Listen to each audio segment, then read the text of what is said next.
Hi everyone, അസ്സലാമലൈക്കും. Welcome back to my channel.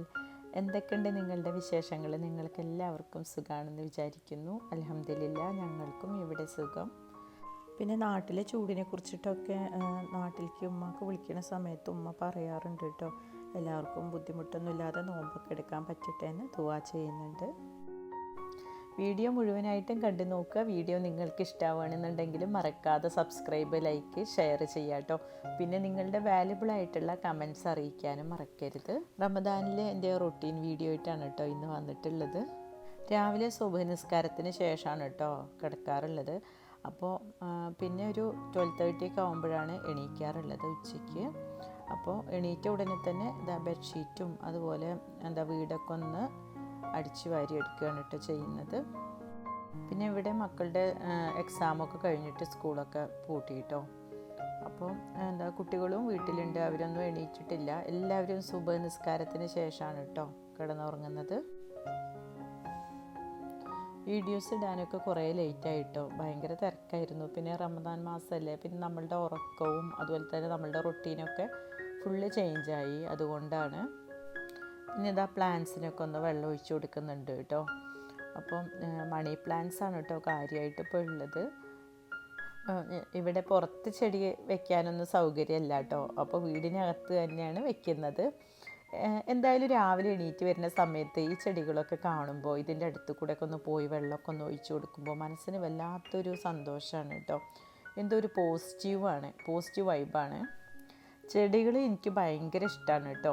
ഞാൻ രാവിലെ മാത്രമല്ല, ഫ്രീ ആയിട്ടിരിക്കുന്ന ടൈമിലൊക്കെ ചെടികളുടെ അടുത്ത് കൂടെ പോയി നോക്കും. പിന്നെ ഞാൻ റമദാനിൽ കുക്ക് ചെയ്യുന്നതൊക്കെ ഒരു 3:30-ഒക്കെയാണ് കേട്ടോ. അസ്ർ നിസ്കാരത്തിന് ശേഷമാണ് കിച്ചണിൽ കയറാറുള്ളൂ. പിന്നെ ഇക്ക കുറേ ഫ്രൂട്ട്സൊക്കെ കൊണ്ടുവന്ന് വെച്ചിട്ടുണ്ട്. അപ്പോൾ അതൊക്കെ ഒന്ന് പിന്നെ എടുത്ത് വെക്കുകയാണ് കേട്ടോ ചെയ്യുന്നത്. പിന്നെ സ്ട്രോബെറിയുടെ സീസണൊക്കെ ആണെന്നുണ്ടെങ്കിൽ കുറേ കിട്ടും കേട്ടോ. അപ്പം അതൊക്കെ നല്ലപോലെ ക്ലീൻ ആക്കിയിട്ട് വെള്ളമൊക്കെ നല്ലപോലെ തുടച്ച് എടുത്തതിന് ശേഷം ഞാൻ പിന്നെ പാക്കിംഗ് കവർ ഉണ്ടല്ലോ, സിപ്പ് ലോക്ക് കവർ, അതിൽ വെച്ചിട്ട് ഞാൻ ഫ്രിഡ്ജിൽ വെക്കുകയാണ് കേട്ടോ ചെയ്യാറുള്ളത്. അതായത് ഫ്രീസറിലാണ് കേട്ടോ വെക്കാറുള്ളത്. ഇവിടെ കുട്ടികൾക്ക് ഇത് വെച്ച് ജ്യൂസ് അടിക്കുന്നത് ഭയങ്കര ഇഷ്ടമാണ്. കോക്ടെയിൽ ജ്യൂസ്, സ്ട്രോബെറിയും മാംഗോയും അതുപോലെ തന്നെ അല്ലെങ്കിൽ സ്ട്രോബെറിയും ബനാനയും ഇട്ടിട്ട് ജ്യൂസ് അടിക്കുന്നത് ഭയങ്കര ഇഷ്ടമാണ്. അപ്പോൾ ഇതൊക്കെ ഞാൻ ഇങ്ങനെ സിപ്പ് ലോക്ക് കവറിലാക്കിയിട്ട് കുറേ ഉള്ള സമയത്ത് കേട്ടോ ഇങ്ങനെ ഫ്രീസറിൽ വെക്കാറാണ്. ഇങ്ങനെ വെച്ച് കഴിഞ്ഞാൽ കുറേ ദിവസം കേടുവരാതെ നല്ല ഫ്രഷായിട്ട് തന്നെ ഇരിക്കും കേട്ടോ. സ്ട്രോബെറി ഒക്കെ ആണെങ്കിലും ഫ്രഷ് നമുക്ക് ഫ്രിഡ്ജിൽ വെച്ചാൽ പോലും 1 ദിവസം 2 ദിവസം ആകുമ്പോഴത്തേക്കും പെട്ടെന്ന് കേടുവരും. അപ്പോൾ ഇങ്ങനെ സൂക്ഷിച്ചാൽ നമുക്ക് കുറേ ദിവസം ഉപയോഗിക്കാം കേട്ടോ. രാവിലെ ജോലി കഴിഞ്ഞ് വരുമ്പോൾ വെജിറ്റബിൾസും അതുപോലെ തന്നെ ഫ്രൂട്ട്സ് എന്തെങ്കിലുമൊക്കെ ആയിട്ട് ഇവിടെ കൊണ്ടുവന്ന് വെച്ചിട്ടുണ്ടാവും കേട്ടോ. അപ്പോൾ അതൊക്കെയാണ് ഇപ്പോൾ ഞാൻ എടുത്ത് വെക്കുന്നത്. പിന്നെ അത് എടുത്ത് വെക്കാതെ അങ്ങനെ ഇരുന്ന് കഴിഞ്ഞാൽ അത്രയും സ്ഥലം മുടങ്ങി കിടക്കും കിച്ചണിൽ. അപ്പോൾ ഞാൻ വേഗം അങ്ങനത്തെയൊക്കെ കാര്യങ്ങൾ പിന്നെ അതാത് സ്ഥാനത്ത് എടുത്ത് വെക്കും കേട്ടോ. കറിവേപ്പിലൊക്കെ ആണെങ്കിലും ഒരുപാടാണ് കേട്ടോ ഇവിടെ കൊണ്ടുവരുന്നത്. അപ്പോൾ ഞാൻ കുറച്ച് മതി എന്ന് എപ്പോഴും പറയും. കാരണം കുറച്ച് സൂക്ഷിച്ച് വെക്കുമ്പോൾ അത് കുറേ ദിവസത്തേക്ക് ഉണ്ടാവും. കുറേ ഉള്ള സമയത്താണെങ്കിൽ അത് പെട്ടെന്ന് കേടുവന്നും പോകുന്നുണ്ട്. പിന്നെ ഞാനിതാ ടിഷ്യൂ പേപ്പർ ഈ ബോക്സിൻ്റെ അടിയിലും അതുപോലെ തന്നെ മുകളിലൊക്കെ വെച്ചിട്ടുണ്ട് കേട്ടോ. അങ്ങനെ വെച്ച് കഴിഞ്ഞാൽ കുറേ ദിവസം കേടാവാതെ. ഇവിടെ പിന്നെ ഏത് സീസണിലും മാംഗോ കിട്ടും. അതുകൊണ്ട് നാട്ടിലത്തെക്കാളും കൂടുതൽ മാംഗോ കഴിച്ചത് ഇവിടെ വന്നിട്ടാണ് കേട്ടോ. എല്ലാ തരം മാംഗോ കഴിച്ചതൊക്കെ ഇവിടെ വന്നിട്ടാണ്. എനിക്ക് ഫ്രൂട്ട്സൊക്കെ ഇങ്ങനെ കുറേ ഉണ്ടാവുമ്പോൾ ഇതിങ്ങനെ വേസ്റ്റാക്കി കളയുന്നത് ഭയങ്കര വിഷമമാണ്. അപ്പം ഇവിടെ ആണെങ്കിൽ നെയ്ബേഴ്സ് ആരുമില്ല കേട്ടോ. എന്തെങ്കിലും കൊടുക്കാമെന്ന് വിചാരിച്ചു കഴിഞ്ഞാലും ഇവിടെ ആരുമില്ല. അപ്പോൾ ഞാൻ കുട്ടികൾ കഴിക്കാത്ത ഫ്രൂട്ട്സൊക്കെ ആണെന്നുണ്ടെങ്കിൽ വേഗം ജ്യൂസ് അടിച്ചിട്ട് കൊടുക്കും കേട്ടോ.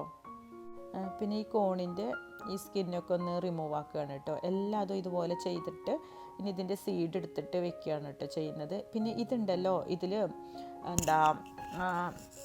മുളക് പൊടിയും അതുപോലെ തന്നെ ബട്ടർ, സോൾട്ട്, അങ്ങനെ പിന്നെ ഗാർലിക്, ഇതൊക്കെ തേച്ചതിന് ശേഷം എയർ ഫ്രയറിൽ വെച്ചിട്ട് ഗ്രില്ല് ചെയ്ത് എടുക്കുന്ന പോലെ കഴിച്ചു കഴിഞ്ഞാൽ നല്ല ടേസ്റ്റാണ് കേട്ടോ.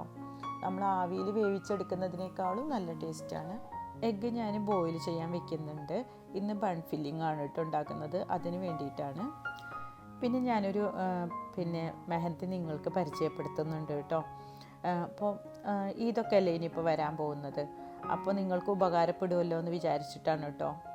അതായത് ഞാൻ ഇത് ഇവരെ കയ്യിൽ നിന്ന് എപ്പോഴും വാങ്ങിക്കാറുള്ളതാണ് കേട്ടോ. ഈ ഒരു മെഹന്തി അടിപൊളിയാണ്. അതുപോലെ നെയിൽ കോണ് ബ്ലാക്കും റെഡും ഒക്കെ ഉണ്ട്. പിന്നെ ഇതിൽ തന്നെ ഇൻസ്ട്രക്ഷൻസ് ഉണ്ട് കേട്ടോ, എങ്ങനെ യൂസ് ചെയ്യണം എന്നതിനെ കുറിച്ചിട്ടൊക്കെ ഇതിൽ പറയുന്നുണ്ട്. ഇത് കയ്യിനകത്തിടുന്ന എണ്ണയാണ് കേട്ടോ. അതായത് ഒരു 4 hours അല്ലെങ്കിൽ 5 hours ഇടണം കേട്ടോ. അപ്പോൾ ഇവരുടെ കയ്യിൽ തന്നെ സ്റ്റെൻസിലുണ്ട്. പിന്നെ ഇത് നെയിൽ കോണാണ് കേട്ടോ, റെഡ് നെയിൽ കോണ്. പിന്നെ ഇത് ബ്ലാക്ക് നെയിൽ കോണാണ് കേട്ടോ. കോണല്ല, ബ്ലാക്ക് മെഹന്തിയാണ്, നഖത്തിലിടുന്നതാണ് കേട്ടോ. പിന്നെ സ്റ്റെൻസിലിൻ്റെ കാര്യം പറയണ്ട കേട്ടോ, അടിപൊളി സ്റ്റെൻസിലാണ്. കറക്റ്റ് നമ്മൾ കൈവച്ച് വരച്ച പോലെ നമുക്ക് തോന്നിപ്പോവും, അത്രയ്ക്ക് പെർഫെക്ഷനാണ് കേട്ടോ. അപ്പം ഈ ഒരു ബ്ലാക്ക് മെഹന്തി ഞാനിതാ ഒരു പൗഡർ രൂപത്തിലാണ്. അപ്പോൾ അത് ഒരു ബൗളിലേക്ക് നമുക്ക് ആവശ്യമുള്ളത് ഇടുക കേട്ടോ. എന്നിട്ട് കുറച്ച് വെള്ളം ഒഴിച്ചിട്ട് വിരലിലിടാൻ പറ്റുന്ന ആ ഒരു കൺസിസ്റ്റൻസിയിൽ ഇത് മിക്സ് ആക്കുക കേട്ടോ. എന്നിട്ട് വിരലിലിടുക. ഞാനൊരു 3 hours ഒക്കെയാണ് വിരലിലിട്ടത്. അപ്പോഴേക്കും നല്ല ബ്ലാക്ക് കളറായി.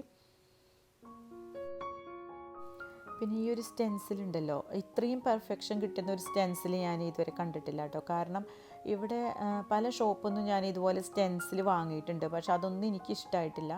ഇത് ഇങ്ങനെ ഒട്ടിച്ചിട്ട് ഇതിൻ്റെ മുകളിൽ നമ്മളിപ്പോൾ മെഹന്തി ഇട്ടിട്ട് അത് ഉണങ്ങിയതിന് ശേഷം ഒരു 5 hours ആയിട്ട് ഈ സ്റ്റെൻസിൽ റിമൂവ് ആക്കിയാൽ മതി കേട്ടോ. അപ്പോൾ ഈ മെഹന്തി ഇടാൻ അറിയാത്തവരൊക്കെ ഉണ്ടാവില്ല, അവർക്കൊക്കെ ഇത് ഭയങ്കര ഉപകാരപ്പെടും. പിന്നെ ഞാനിപ്പോൾ ഇതാ ബ്ലാക്ക് മെഹന്തിയാണ് കേട്ടോ നഖത്തിലിടുന്നത്. ഞാനിത് ആദ്യമായിട്ടാണ് ബ്ലാക്ക് മെഹന്തി ഇടുന്നത്. എനിക്ക് ഭയങ്കര ഇഷ്ടമായി. ഞാനിങ്ങനെ ഇടയ്ക്കിടയ്ക്ക് എൻ്റെ വിരലുകളിലേക്ക് ഞാൻ തന്നെ നോക്കുമായിരുന്നു, അത്രയ്ക്ക് ഭംഗിയുണ്ടായിരുന്നു കേട്ടോ. പിന്നെ ഇത് കൂടാതെ വേറെ പ്രൊഡക്ട്സ് ഉണ്ട് കേട്ടോ. ഹെയർ എണ്ണ പാക്ക് ഉണ്ട്, ടീ ട്രീ ഹെയർ പാക്ക് ഉണ്ട്. അതുപോലെ ready to use tea tree pack ഉണ്ട്. ഹെർബൽ ഹെയർ എണ്ണ പൗഡർ ഉണ്ട്. ഇതൊക്കെ ഇവരുടെ പ്രോഡക്റ്റ്സ് ആണ് കേട്ടോ. അപ്പോൾ നിങ്ങൾക്ക് ആവശ്യമുണ്ടെങ്കിൽ എന്തായാലും കോൺടാക്റ്റ് ചെയ്യണം. അപ്പം ഇത് കണ്ടില്ലേ, കയ്യിനകത്തിട്ട മൈലാഞ്ചി നല്ല റെഡ് കളറിൽ തന്നെ വന്നിട്ടുണ്ട്, നല്ല പെർഫെക്ഷൻ ഉണ്ട്, നിങ്ങൾക്ക് കണ്ടാൽ അറിയാൻ പറ്റും. അപ്പോൾ ഞാൻ ഇത് ഉപയോഗിച്ചിട്ടുള്ള റിവ്യൂ ആണ് കേട്ടോ പറയുന്നത്. അപ്പോൾ നിങ്ങൾക്കിത് ആവശ്യമുണ്ടെങ്കിൽ ഇതിൻ്റെ ലിങ്കും അതുപോലെ തന്നെ നമ്പറൊക്കെ ഞാൻ എൻ്റെ ഡിസ്ക്രിപ്ഷൻ ബോക്സിൽ കൊടുക്കുന്നുണ്ട്. അപ്പോൾ എന്തായാലും വാങ്ങിയിട്ട് ട്രൈ ചെയ്ത് നോക്കുക കേട്ടോ. ഈ ഒരു ഇതിന് ദമാമിലും അതുപോലെ തന്നെ കോബാറിലൊക്കെ ഡെലിവറി ഉണ്ട്. ഇവരുടെ ഇൻസ്റ്റഗ്രാം പേജിൻ്റെ പേര് ലുജൈൻ ഹെന്ന എന്നാണ് കേട്ടോ.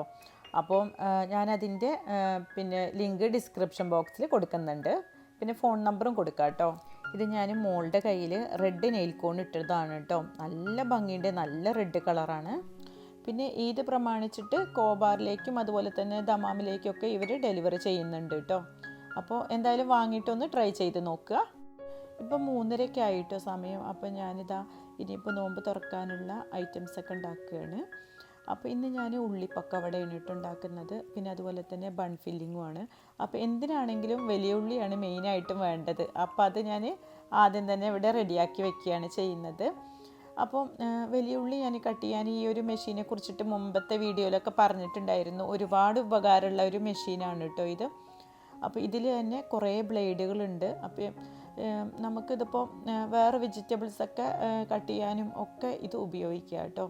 ഒരുപാട് ബ്ലേഡുകളുണ്ട്. ഇതിനെക്കുറിച്ചിട്ട് ഒരുപാട് പേര് എൻ്റെ അടുത്ത് കമൻറ്റ് ചെയ്തിട്ടുണ്ടായിരുന്നു കേട്ടോ, ഇതിൻ്റെ റിവ്യൂ ചോദിച്ചിട്ട്. നല്ലതാണ് കേട്ടോ, ഞാനിത് കുറേ വർഷമായിട്ട് ഉപയോഗിക്കുന്നതാണ്. പിന്നെ ഇതിൻ്റെ ബ്ലേഡൊക്കെ ഇതുപോലെയാണ് കേട്ടോ മാറ്റുന്നത്, ഈസി ആയിട്ട് മാറ്റാൻ പറ്റും. ഇന്ന് നോമ്പ് തുറക്കുന്ന സമയത്ത് ഗ്രേപ്പ് ജ്യൂസാണ് കേട്ടോ ഉണ്ടാക്കുന്നത്. കാരണം ഈ ഗ്രേപ്സ് വെറുതെ വെച്ച് കഴിഞ്ഞാൽ കുട്ടികൾ കഴിക്കില്ല. അപ്പോൾ ഇന്ന് ഇത് വെച്ചിട്ട് ജ്യൂസാണ് ഉണ്ടാക്കുന്നത്. സാധാരണ എപ്പോഴും മിൽക്ക് ഷേക്ക് പോലെയാണ് കേട്ടോ ഉണ്ടാക്കുന്നത്, അതാണ് അവർക്ക് കൂടുതൽ ഇഷ്ടം. പക്ഷേ ഇന്നിപ്പോൾ ഇങ്ങനെ ആക്കി. പിന്നെ ഞാനിതാ ഉള്ളിപ്പക്കോടയിലേക്ക് കുറച്ച് കായപ്പൊടിയും മുളക് പൊടിയും ഉപ്പും പിന്നെ ജിഞ്ചർ ചെറുതായിട്ട് അരിഞ്ഞതും പിന്നെ കറിവേപ്പിൻ്റെ ഇല, പച്ചമുളക് ഇതൊക്കെയാണ് കേട്ടോ ഇട്ട് കൊടുക്കുന്നത്. പിന്നെ വെള്ളമൊന്നും ഇതിൽ ചേർക്കുന്നില്ല.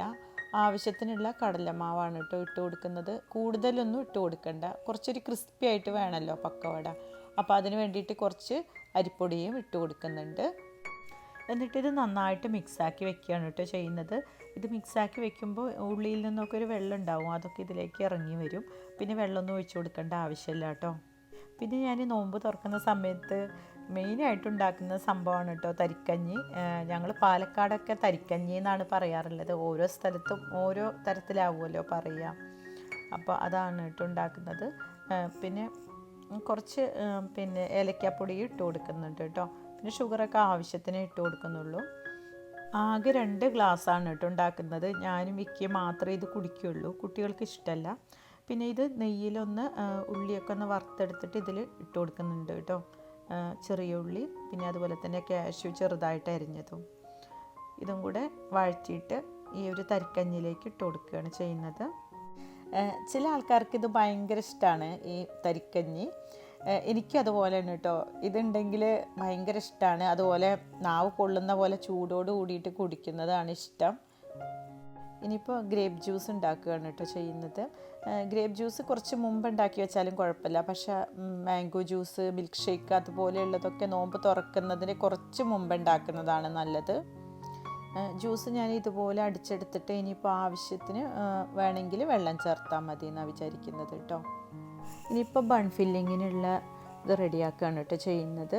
അപ്പോൾ ബൺ ഫില്ലിങ്ങിന് സാധാരണ നമ്മൾ ഇഞ്ചിയും വെളുത്തുള്ളിയും അതുപോലെ തന്നെ വലിയ ഉള്ളിയൊക്കെ വഴറ്റിയതിന് ശേഷം ഷ്രെഡഡ് ചിക്കൻ ഇട്ടിട്ട് വഴറ്റുകയാണ് കേട്ടോ ചെയ്യുന്നത്. പിന്നെ അതിലേക്ക് ഞാൻ ചിക്കൻ മസാലയും ഗരം മസാലയും മാത്രമാണ് ഇടാറുള്ളൂ. പിന്നെ മല്ലിയില കുറച്ച് അരിഞ്ഞതും ഇടും. അതാണ് കേട്ടോ ഈ ബണ്ണിൻ്റെ ഉള്ളിൽ ഫില്ലാക്കിയിട്ടുള്ളത്. പിന്നെ അതിൻ്റെ മുകളിൽ ബോയിൽ ചെയ്ത എഗ്ഗ് ഹാഫാക്കിയിട്ട് ഒരു പീസ് വെക്കുകയാണ് ചെയ്യുന്നത്. എന്നിട്ട് ഇത് നെയ്യ് ഒഴിച്ചിട്ടൊന്ന് 2 സൈഡും ഇങ്ങനെ ചൂടാക്കി എടുക്കുകയാണ് കേട്ടോ ചെയ്യുന്നത്. അപ്പം ഇതിൻ്റെ ഉള്ളിലുള്ള ഫില്ലിങ് ഉണ്ടാക്കുന്ന വീഡിയോ ഒന്നും ഞാൻ എടുത്തിട്ടില്ല. പിന്നെ ഞാനിതാ പക്കവടയും ഉണ്ടാക്കിയെടുക്കുന്നുണ്ട് കേട്ടോ. അപ്പോൾ നല്ല ക്രിസ്പിയുള്ള പക്കവടയായിട്ട് തന്നെ കിട്ടിയിട്ടുണ്ട് കേട്ടോ. അതിൻ്റെ പൊടികളിടുന്ന ആ കൺസിസ്റ്റൻസി ഉണ്ടല്ലോ, അത് കറക്റ്റായി കഴിഞ്ഞാൽ നല്ല ടേസ്റ്റുള്ള പക്കവട ആയിരിക്കും. ഇതുപോലെ ഒരു പാനിൽ കുറച്ച് നെയ്യ് ഒഴിച്ചതിന് ശേഷം ഇതുപോലെ 2 സൈഡും ഇങ്ങനെ ഒന്ന് ചൂടാക്കി എടുക്കുകയാണ് കേട്ടോ ചെയ്യുന്നത്. അപ്പോൾ ഈ ഒരു ഗീയുടെയൊക്കെ ഒരു സ്മെല്ല് വരുമ്പോൾ ഈ ഒരു ബണ്ണിന് ഒരു പ്രത്യേക ടേസ്റ്റാണ്. ഇതിവിടെ മക്കൾക്ക് ഭയങ്കര ഇഷ്ടമാണ്. ഇത് ഒരെണ്ണം കഴിച്ചാൽ മതി, പിന്നെ കുറച്ച് നേരത്തേക്കൊന്നും വിശക്കില്ല. എല്ലാ റമദാന് വരുമ്പോഴും വിചാരിക്കും ഓയിലിൽ ഫ്രൈ ആക്കിയതൊന്നും ഒക്കെ ഒഴിവാക്കണമെന്ന്. പിന്നെ കുട്ടികളൊക്കെ ഉള്ളത് കൊണ്ട് എന്തായാലും 2 ഐറ്റംസ് എന്തായാലും ഉണ്ടാക്കും കേട്ടോ. പിന്നെ കഴിയുന്നതും ഈ ഓയിലിൽ ഫ്രൈ ആക്കിയ ഐറ്റംസൊക്കെ ഒഴിവാക്കിയിട്ട് ആവിയിൽ വേവിച്ചതോ അങ്ങനെയുള്ളതൊക്കെ കഴിക്കുന്നതാണ് നല്ലത്. നോമ്പ് തുറക്കുന്ന സമയത്ത് ഇതൊക്കെ കഴിച്ചാൽ പിന്നെ ഡിന്നർ കഴിക്കുന്നത് അത്താഴത്തിൻ്റെ ടൈമിലാണ് കേട്ടോ. ആ ഒരൊറ്റ ഡിന്നറെ അങ്ങനെ കഴിക്കുള്ളൂ. പിന്നെ ഇപ്പോൾ നോമ്പ് തുറന്ന ഉടനെ തന്നെ ഡിന്നർ കഴിച്ച് പിന്നെ ഒരു ഫുഡ് കഴിക്കുക അങ്ങനെയില്ല. ആ ഒരു ഫുഡേ കഴിക്കുള്ളൂ കേട്ടോ ഇവിടെ കുട്ടികൾ. ഇനിയിപ്പം ഞാൻ നന്നാറി സർബത്താണ് കേട്ടോ ഉണ്ടാക്കുന്നത്. അപ്പോൾ ഇതിൻ്റെ ആവശ്യം ഇപ്പോൾ ഇല്ല കേട്ടോ, കാരണം നല്ല തണുപ്പാണ്. എന്നാലും ഉണ്ടാക്കി വയ്ക്കും. അപ്പോൾ അവിടെ വെച്ച് കഴിഞ്ഞാൽ അവരിടയ്ക്കെടുത്ത് കുടിക്കും. നോമ്പ് തുറക്കുന്നതിൻ്റെ മുമ്പ് എല്ലാം കണ്ടു കഴിഞ്ഞാലൊക്കെ വേണമെന്ന് തോന്നും കേട്ടോ. നോമ്പ് തുറന്നു കഴിഞ്ഞാൽ പിന്നെ ഒന്നും വേണ്ട. എല്ലാവരുടെ അവസ്ഥ ഇത് തന്നെയാവും. പിന്നെ ഇതാ നോമ്പ് തുറക്കാനുള്ള ടൈം ആവാനായിട്ടോ. അപ്പോൾ എല്ലാ ഐറ്റംസും ടേബിളിൽ കൊണ്ടുപോയി വെക്കുകയാണ്. അപ്പം ചെറിയ മോൾക്കും നോമ്പുണ്ട് കേട്ടോ. അവൾ എക്സാമിൻ്റെ ടൈമിൽ 2 നോമ്പ് കളഞ്ഞിട്ടേ ഉള്ളൂ. ബാക്കി എല്ലാ നോമ്പും അവൾ എടുത്തിട്ടുണ്ട്. പിന്നെ ഇതാ ഞാൻ ഈ ഒരു ഈത്തപ്പഴത്തിൽ ഒഴിക്കുന്ന ഈ ഒരു സിറപ്പ് ഉണ്ടല്ലോ, ഇത് തഹീനയാണ് കേട്ടോ. അത് ഡേറ്റ്സ് ഷോപ്പിൽ നിന്ന് കിട്ടുന്നതാണ്. ഡേറ്റ്സിൽ ഡിപ്പ് ചെയ്ത് കഴിക്കുന്നതാണ് കേട്ടോ. അപ്പോൾ നല്ല ടേസ്റ്റാണ് അത്. എനിക്കതിൻ്റെ ടേസ്റ്റ് ഇഷ്ടമായി കേട്ടോ. അപ്പോൾ അതുകൊണ്ടാണ് പറയുന്നത്. ഇനിയിപ്പോൾ പാത്രങ്ങളൊക്കെ കഴുകി വയ്ക്കുകയാണ് കേട്ടോ ചെയ്യുന്നത്. ഞാൻ പള്ളിയിൽ തറാവി നിസ്കാരത്തിന് പോവാറുണ്ട്. അപ്പോൾ അതിൻ്റെ മുമ്പ് തന്നെ പാത്രങ്ങളൊക്കെ കഴുകി കിച്ചണൊക്കെ ക്ലീനാക്കി വയ്ക്കുകയാണ് കേട്ടോ ചെയ്യുന്നത്. ഇവിടെ എല്ലാവർക്കും ഫ്രഷായിട്ട് ഉണ്ടാക്കുന്ന ഐറ്റംസാണ് കേട്ടോ ഇഷ്ടം. അല്ലാതെ പിന്നെ കുറേ ദിവസത്തേക്ക് സമൂസ ആണെങ്കിലും കട്ട്ലറ്റ് ആണെങ്കിലും ഇങ്ങനെ ഉണ്ടാക്കിയിട്ട് ഫ്രീസ് ചെയ്തിട്ട് ഉപയോഗിക്കുക, അതിനോട് വലിയ താല്പര്യമില്ല കേട്ടോ. അതെന്താ അറിയില്ല, എനിക്കും ഇഷ്ടമല്ല. ഞാൻ ഡെയിലി ഉണ്ടാക്കുകയാണ് കേട്ടോ ചെയ്യാറുള്ളത്. പിന്നെ കുറച്ച് എന്തെങ്കിലും അന്നത്തെ ബാക്കി ഉണ്ടെങ്കിൽ അത് പിറ്റേ ദിവസം കുറച്ച് ഉപയോഗിക്കും, അത്രയേ ഉള്ളൂ. അല്ലാതെ കുറേ ഉണ്ടാക്കിയിട്ട് ഫ്രീസറിൽ വെക്കുക അങ്ങനത്തെ പരിപാടികളൊന്നും ഇല്ല കേട്ടോ. നോമ്പ് തുറക്കുന്നതിന് മുമ്പും നോമ്പ് തുറന്നു കഴിഞ്ഞാലും ഇഷ്ടംപോലെ പാത്രങ്ങൾ കഴുകാനുണ്ടാവും കേട്ടോ. ഞാൻ അതിൻ്റെ ഇടയിലൊക്കെ ഇടയ്ക്കിടയ്ക്ക് കഴുകി വെക്കാറുണ്ട്. പിന്നെ ഞാൻ വിചാരിക്കും ഇത്രയും പാത്രങ്ങൾ ഇപ്പോൾ എവിടെ നിന്ന് വന്നതാണെന്ന് വിചാരിക്കും. അപ്പോൾ ഞാൻ നോമ്പിൻ്റെ സമയത്ത് എപ്പോഴും ഡിസ്പോസിബിൾ പ്ലേറ്റും ഗ്ലാസ്സും വാങ്ങിക്കാറുണ്ട് കേട്ടോ. അപ്പം അത്രയും കഴുകണ്ടല്ലോ എന്ന് വിചാരിക്കും. അപ്പോൾ ഇതൊക്കെയാണ് കേട്ടോ നമ്മുടെ റമദാനിലെ വിശേഷങ്ങൾ. അപ്പോൾ വീഡിയോ മുഴുവനായിട്ട് കണ്ടു നോക്കുക. വീഡിയോ നിങ്ങൾക്ക് ഇഷ്ടമാവുകയാണെന്നുണ്ടെങ്കിൽ മറക്കാതെ സബ്സ്ക്രൈബ്, ലൈക്ക്, ഷെയർ ചെയ്യുക കേട്ടോ. അതുപോലെ നിങ്ങളുടെ ഫാമിലിക്കും ഫ്രണ്ട്സിനൊക്കെ വീഡിയോ ഇഷ്ടമാവുകയാണെന്നുണ്ടെങ്കിൽ ഒന്ന് ഷെയർ ചെയ്ത് കൊടുക്കുക കേട്ടോ. അപ്പോൾ നിങ്ങളുടെ സപ്പോർട്ടാണ് നമ്മളുടെ മോട്ടിവേഷന് വീഡിയോ ചെയ്യാനുള്ളത്. അപ്പോൾ നിങ്ങളുടെ വാല്യുബിൾ ആയിട്ടുള്ള കമൻറ്റ്സ് അറിയിക്കുക, റിപ്ലൈ ഒക്കെ തരുന്നതായിരിക്കും. പിന്നെ മെഹന്തി ആവശ്യമുള്ളവർ ഇൻസ്റ്റാഗ്രാം പേജിൽ ലുജൈൻ ഹെന്ന കോൺസ് എന്നാണ് കേട്ടോ. അപ്പോൾ ഞാനത് ഡിസ്ക്രിപ്ഷൻ ബോക്സിൽ കൊടുക്കുന്നുണ്ട്. നിങ്ങൾക്ക് ആവശ്യമുണ്ടെങ്കിൽ ഓർഡർ ചെയ്യാം കേട്ടോ. ഈ ഒരു ഈദിനെ അതെന്തായാലും ഒന്ന് വാങ്ങി ട്രൈ ചെയ്ത് നോക്ക് നിങ്ങളെല്ലാവരും. ഇനി പുതിയൊരു വീഡിയോ ആയിട്ട് വരുന്നത് വരേക്കും okay bye. Thanks for watching.